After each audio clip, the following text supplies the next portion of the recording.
रामायण में एक प्रसंग आता है, काफ़ी प्रभावित करता है हमें, और हमें लगता है ये सभी लोग जानते होंगे, फिर भी मेरी इच्छा हो रही है कि मैं इसे आपको फिर से सुनाऊं।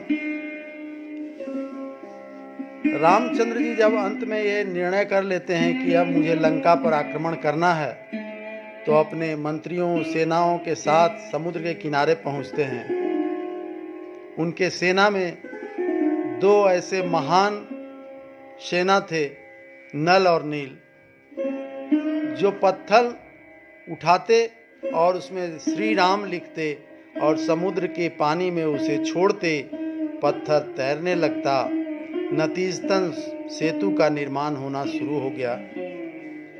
ये बात लंका में लोगों को पता चली। लंकावासी घबरा गए, आपस में सब चर्चा करने लगे कि ये जो अयोध्या से दो राजकुमार आए हैं, वो कोई साधारण राजकुमार नहीं हैं, वो बहुत ही मायावी हैं, और अब हम लोगों का बचना मुश्किल है, क्योंकि जो आदमी समुद्र के पानी में पत्थर को तैरा दे, उससे बचना हमारा कैसे संभव है। रावण को ये बात पता चली कि हमारी सेना में हाहाकार मच गया है। ऐसा नहीं कि रामचंद्र से बिना युद्ध के ही हम लोग हार जाएं। उन्होंने अपने सभासदों को बुलाया और कहा कि चलो मैं समुद्र के किनारे तुम्हें दिखाता हूँ कि मैं क्या कर सकता हूँ। सभी लोग समुद्र के किनारे पहुँचे।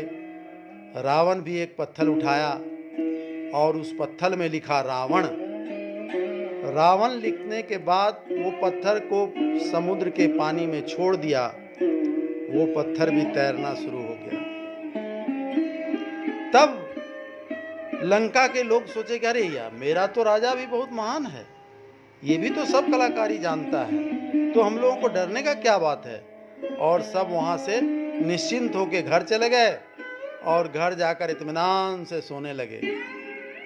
आधी रात को मंदोदरी महाराजा रावण के कक्ष में प्रवेश करती हैं और दबे पांव वो रावण को उठाती हैं और कहती हैं कि मैं तो जानती हूँ महाराज कि आप में इतनी शक्ति नहीं है कि आप पत्थर को तैरा सकते हैं, तो आप बताइए आखिर आपने किया क्या कि पत्थर तैरने लगा।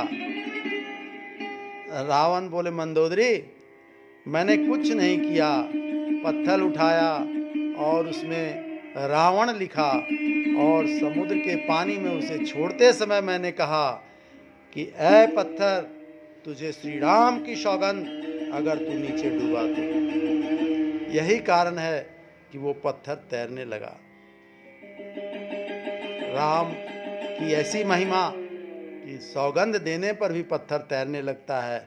ऐसे श्री राम प्रभु हमारे आराध्य हैं, और ऐसे श्री राम प्रभु को सत सत कोटि कोटि नमन करने में मुझे बहुत हर्ष होता है। और ये श्री रामचंद्र का ये प्रसंग काफ़ी प्रभावशाली है।